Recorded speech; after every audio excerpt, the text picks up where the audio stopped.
Or about, we could talk about how Donald Trump has already started bracing people for the fact that he's not going to lower the price of groceries. I don't know if you saw that, but he said something about, that might take longer than I originally thought, or something like that. Oh yeah, I saw that. He's. I mean, honestly, that seems like the first thing that he's focusing on is like what all of this trade policy that he's been talking about is actually going to mean. I think that like a bunch of world leaders are trying to get in touch with him right now to be like, okay, hold on, these tariffs, what the fuck are we actually talking about? So I think that's one of the biggest things going on in Trump world right now.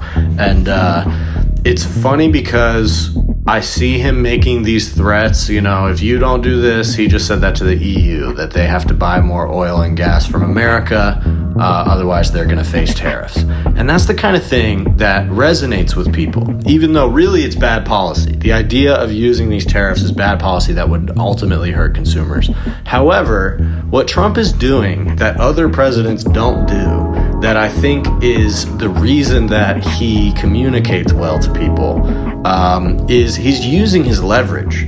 Like, that's the thing, is that like imposing tariffs is bad policy, but it's also leverage that a president has, because these other countries don't want these tariffs either. And so like he's kind of using the nuclear option a little bit, which is the scary thing about Trump, is he's willing to use the nuclear option, and you're not supposed to be willing to do that. But the fact that he is means that I think that's his main ability to sort of shake things up a little bit, where he is genuinely able to do that by identifying where he actually has leverage and using that. So I think it's probably going to go badly in this case, but we're going to find out. Another interesting thing, a couple loose narratives here. You've probably heard about these drones that were flying around in New Jersey, right? And then there's people saying that there's aliens, there's people saying that it's just drones, but it seems like something weird's going on there. It's either like a weird rogue government program or a regular government program that the government is now having to cover its ass about. Some people think it's aliens, which is probably not aliens, but given some of the weird mixed messaging we've gotten about these extraterrestrial objects or whatever, it's like, it's not, I guess, out of the question that there could be. I haven't even seen the footage, so I don't know. The only footage I've seen was like pretty clearly airplanes. But yeah, there's something weird going on over there. And apparently that somebody on Twitter came out and said that Ukraine has mislocated a nuke. And that is why there are drones flying around in New Jersey, because they're looking for it, which makes almost no sense at all.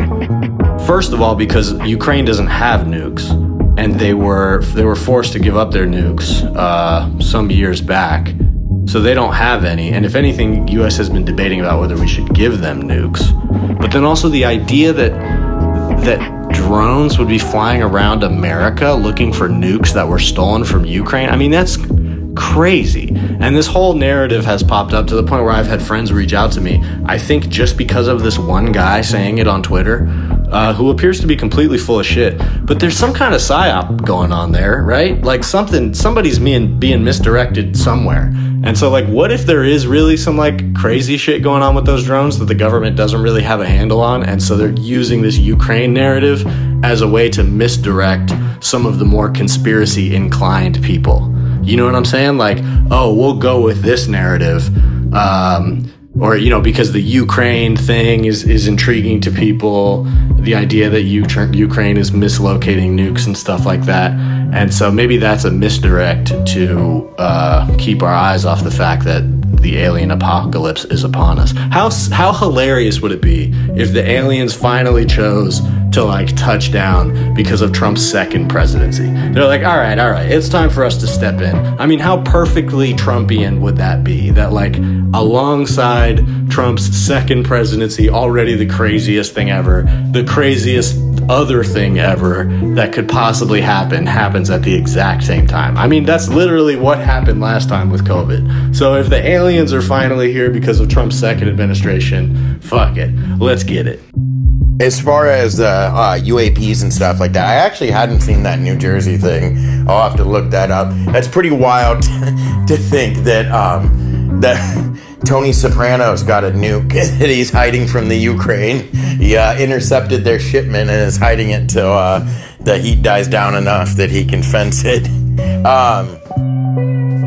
I definitely think the government chooses to start releasing UAP videos and stuff like that right around when they're trying to distract you from things. There's always something like that going on. It's so funny you brought that up, because my wife and I were just talking about that, and she was bringing up like how all this stuff going on has to mean they're hiding something from us, or they're not hiding. Obviously they're hiding many things from us, but they're specifically trying to distract us from something. And I was talking to her about how like it's so hard for me to even think about like the number of things they could be doing and what they're like trying to hide, and like looking at those UAP videos and trying to diagnose or figure out what they are or whatever. Like it's such a monumental task that like my brain almost can't handle it. Like at some point I'm just like, all right, well, there's no point in even trying. I need to just think about other stuff, you know, what's on the TV. But I guess that's kind of the goal, right? But it's been proven in the past too that they've done that. Like I know a lot of the UFO sightings in I believe it was the 80s ended up being the F-1 stealth bomber, and they intentionally would do stuff like stir up information about Project Blue Book and this and that, or release, you know, little snippets of unclassified documents where they were investigating UFOs. And so around the same time they were testing that stealth bomber, you know, over American soil, and people were seeing things, so they'd tie it together. I mean, and that's one of the more innocuous things that they could be doing. You know, obviously, if you're developing new weapons, you want to keep them a secret. You got to test them. People are going to see them. So, you know, it makes sense you'd do stuff like that. But some of the stuff that's coming out these days with high-ranking military people and government people talking about this crazy stuff they see coming out of the ocean, flying around, I think a lot of that is going to end up being like, you know, our version of the Stealth 1 bomber, where it's these new, like, insane drones that China's developing and we have no idea about, or Russia or whatever, or even our own, you know, government. And that's, you know, why they're being tested on ourselves, you know, to see if we can detect them, you know. So who knows what's going on right now, but this is definitely unprecedented times. And if anything was to bring the alien apocalypse, a second Trump term seems like the exact right thing to say. And honestly, at this point, I think I'd rather serve the rest of my life in some kind of alien slave camp than 4 more years under Donald Trump in this country. Yeah, at least if it was aliens that were our totalitarian overlords, at least it would be like some form of oppression that I can't even comprehend. You know what I mean? Like I wouldn't even be able to wrap my brain around what was happening to me. And like that just seems preferable to what it is with the Trump administration, which is just, we just know exactly what this is.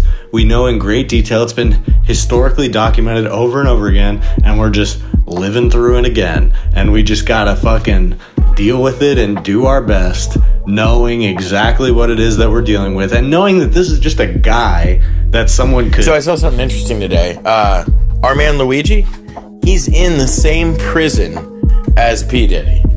But where it gets like weird is his lawyer is married to Puff Daddy's lawyer. So that seems like, oh, it's a funny, weird, crazy coincidence, right? What if it's not? What if murdering Brian Thompson, that piece of shit CEO of United Health, was just step 1 in Luigi's plan, and he's got like a whole hit list, and part of it was getting put in prison with P. Diddy, then using his lawyer to get to Puff Daddy's lawyer, and then take out Puff Daddy. This is step 2 of his plan. I can't wait till he completes that, breaks out, and starts step 3. I wonder who he's gonna get next. I hope it ends with Elon, but we'll see. All kidding aside, we haven't talked about our man Luigi in a few days.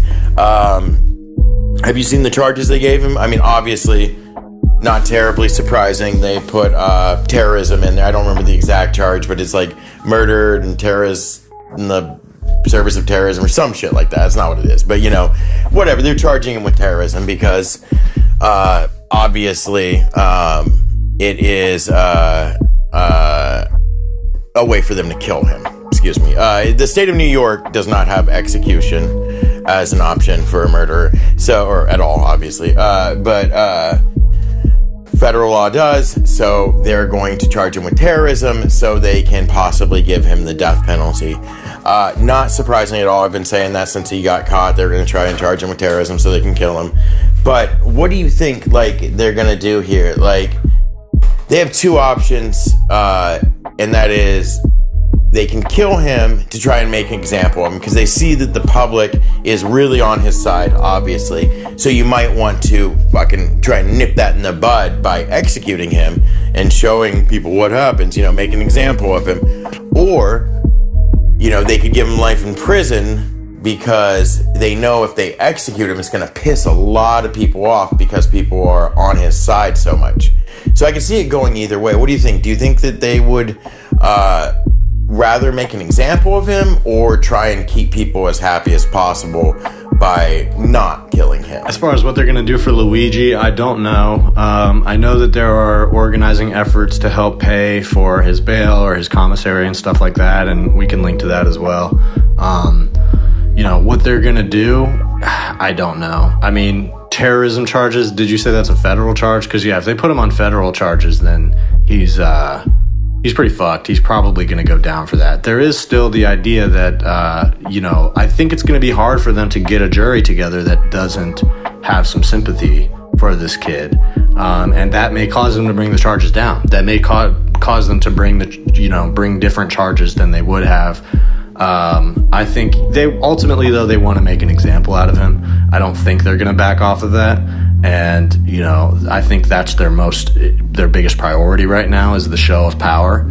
So I think that's probably what we're going to see. I don't think they'll give him the death penalty. I think most people would agree that that's egregious, but that's up to the judge. I mean, I guess it's really just a matter of if he gets convicted, would a judge hand him the death sentence? I don't. I think that's unlikely, honestly, but definitely could happen.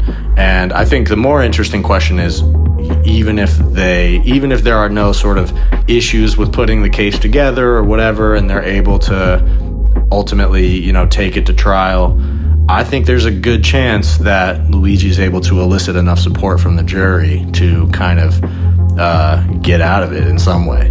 So, I mean, I honestly think if that, what's his name, Penny guy can get off for murdering Jordan Neely, then Luigi could get off for what he did. It's a little bit more of an open and shut case, but still. There are federal charges. It's kind of confusing, some of the things I've read, but if I understand it correctly, there are 11 charges against him somehow. 4 of them federal ones, but they include murder through use of a firearm, murder as an act of terrorism, which is obviously a big one, like 2 stalking charges, illegal possession of a ghost gun from, I guess he did 3D print that gun is what they're saying now, but it is based on it was called like a bolt gun or something like that. It is considered a humane way to put down livestock, primarily pigs. So it was still the pig gun thing. And like 2 charges of second-degree murder. I don't know how you get that for killing one guy. I guess because he was such a great target, he gets bonus points. I don't know. But he's pretty fucked as far as the charges go. I think you're right. I think they probably won't kill him. You're definitely right. They're going to have a hard time finding a jury that's not like completely, very aware of everything and sympathetic towards him. I am starting to see more and more people online lashing out against the people sympathetic towards him. They're still the minority, but it's pretty crazy. I'm sure his books are going to be taken care of forever. He will never have to worry about commissary. I'm wondering, though, like how much he's going to fight the charges, what his approach is going to be, because he's been all about making a show of things, demonstrating to the public what he's doing. That's why he's being charged with an act of terrorism, because of who he targeted, how he targeted them, and stuff like that. So by standing up against big insurance and stuff like that, it almost takes away from his point to try and fight it, I guess. But I mean, he already did what he did, so he made the big blow. However he wants to fight it, I support. But we'll see what happens, because I can almost see him like not even. I'm kind of surprised he got a lawyer and is going for this. I kind of expected him to be like, no, I fucking did it. I'd do it again too. You know, that kind of attitude.